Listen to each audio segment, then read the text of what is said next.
Namaste, Inlet, Jennifer, and I'm sitting here with April. This is part 2 of our videos because we just got into a really great conversation and I wanted to kind of broach it with you guys so that you can kind of hear, because it's super important. The first part of the conversation was making a living just teaching classes and how we need to, at this point, and this is what I didn't say, you need to have multiple streams of revenue coming in and you can't rely just on teaching classes, but they're an important part of the component.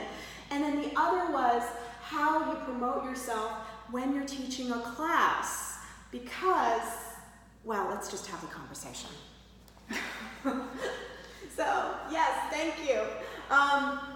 So the question was, teaching a ton of classes a week, and that's your only gig, and you're running around, and you're getting tired, and you're getting burned out, because we've all been there, because it's that paycheck that keeps coming in. It's that paycheck that I can depend on. It's scary to like go, okay, no, I've got to hold back, I've got to preserve, and I need to think about other ways to step forward and take care of myself and fill myself up. I think, there are a few things that Jennifer and I were talking about, and I think number one, we have a value as healers and as yoga teachers, and so this is not about devaluing that, but I do think that the class situation, teaching classes, it's a different story now. I feel I can't make most of my living from classes. I do retreats, I do teacher trainings. Maybe for someone else, they also do Reiki, or they do acupuncture, or they, even have like an office job or a 9-to-5 job or something like that. And that's, managing a studio, okay? So I think, there are so many studios now, and there are so many teachers that I don't think that running from class to class is the way to think about making your living only doing that. I think you have to use the people, or not use the people in front of you, but the people in front of you are going to become your audience, right? They're going to become your community. And so just if you're thinking about like reaching out to people online, you're coming in front of more people to hopefully support you down the road, maybe when you're doing a teacher training or a retreat or a special workshop. So I don't think classes are the way to make your living alone anymore. Even back in the day, I was doing private clients, and that's really how I was able to survive. So think of classes as an opportunity to be in front of people and to maybe tell them about special things that you have coming up. So I always make sure it's okay when I start teaching at a new studio, or I come into the studio, or I have a new retreat, that I say, oh, Jennifer, I have this retreat going to France. Is it okay if I put some postcards out, or if I announce it?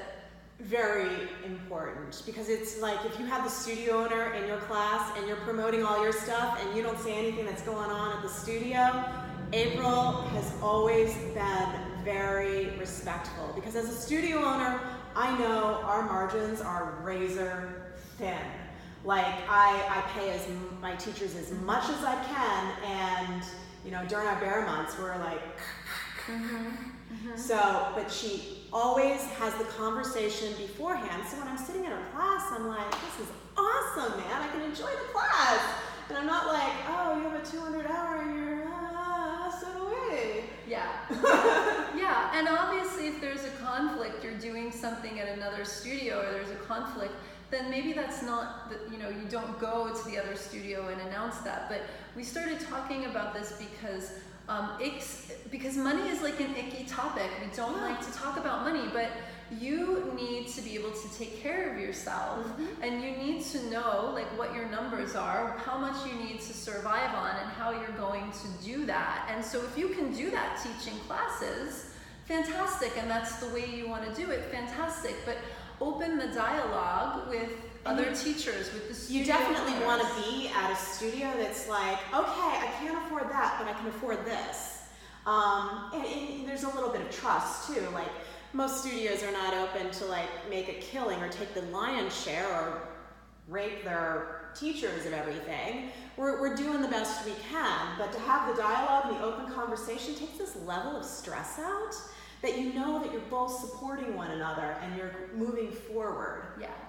I think the other thing that I would just want to bring up too is that I've actually heard from people, I don't care if I make any money. I don't care if I make any money when I go on retreat because I just want to travel. And so what happens with that Which is lovely. It's lovely. We all feel that way. Well, what happens is for those of us that do need to make money, it devalues what we do. So there has to be an energy exchange, because even if you think just traveling is going to be amazing, it will be. I love to travel. That's why I do retreats.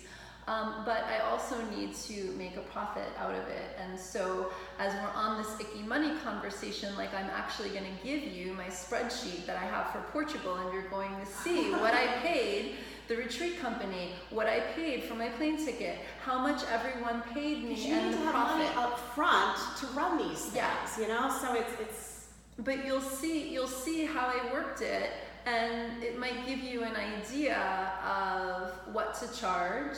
It will give you an idea of what to charge if you want to work with a company or on your own. But we're going to get into sort of the nitty-gritty of it for events and retreats, so you can kind of see how I work it and get comfortable with the spreadsheet. yeah, the tough conversations on how you kind of nurture yourself and take care of yourself. Yeah, because if you're not good, if your cup isn't filled, you're really not going to be much use for your students or really anyone around you. And I think that's something we really need to talk about and to get comfortable talking about. Absolutely. The way Yeah. forward. Yeah. Thank you. Thank you. Thank you so much. Oh, I love you. I love her. Okay. Thank you, Inlet.